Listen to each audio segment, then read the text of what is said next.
Hey, welcome back everyone. I'm glad you can join me once again. Today I'm finally going to be able to make you hear what the pickups that I unboxed in my previous video sound like. If you remember, I got a set of PAF style humbucker pickups from Monty's Guitar, and Matt over at Monty's Guitar is the genius behind these great vintage sounding pickups. Matt is a super guy to deal with. The original set of pickups he sent me were chrome covered, and I wanted some nickel cover because I do like that vintage vibe, and he was gracious enough to send me another set. Super guy to deal with, super guy in terms of communication and information and whatnot. So I strongly suggest, if you're looking for a great set of vintage sounding PAF style pickups, to give him a shout and he'll be able to hook you up. And I also know that he also has a set of single coil pickups for Strats, but I don't really know much about those. I'm trying to get some more information. Hey, maybe he'll even be gracious enough to send us a set to review or something like that. But either way, check out the great pickups he has. The guy knows what he's doing, man. These pickups sound great. The burst buckers that I had in this guitar originally almost made me sell the guitar, honestly.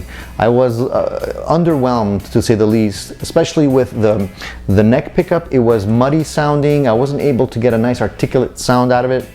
The pickups boost certain frequencies, which I didn't really like. So I took them out. They're in a bag somewhere, and they're most probably going to end up on Craigslist or eBay. I don't think they're going back in this guitar after these great pickups, and you'll hear that. Just so you know, I'm going to be recording the sound clips for you today going through Logic. I'm using two microphones on a 4 12-inch speaker cabinet. The speakers in there are 12H65 originals, which tend to be a little bit flabby on the lower end. They're more vintage sounding, so when they're pushed hard you sometimes hear the flabbiness, but that's actually what I like about them. They really give you that vintage tone. They're not as tight and aggressive as some of the more modern cabinets are. So I'm using a 57 mic and a Sennheiser mic. And as far as effects, the only thing I'm really using is an analog delay, and that's going to be, you're going to hear that more on the clean.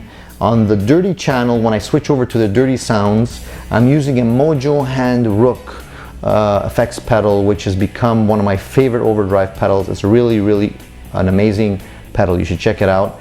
I might do a video review of only that pedal because I'm really impressed, but that's to come. So for today, that's what we're doing. I'm going to be playing the sound clips. I'll start with some clean sounds. I'll noodle. I won't play anything specific. I'll just play around, give you some chords, give you some single note strumming. I'll try and show you the dynamics, so I'll pick lightly and then pick more aggressively. And one thing you'll notice when we get to the dirty sound clips is I'm going to pick hard, and you'll see that the pickups really do produce this quack.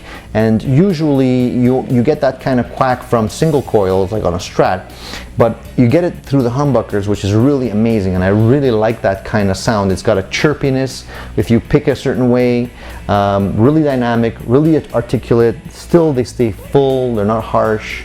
I really love the pickups, what can I say? So without further ado, let's listen to these babies and see what they sound like. Please give me your comments. Comment below if you have questions. Feel free to give me your questions. I'll answer them if I can, and we'll definitely want to hear what you have to say. And subscribe, because there's great stuff coming your way. So stay tuned.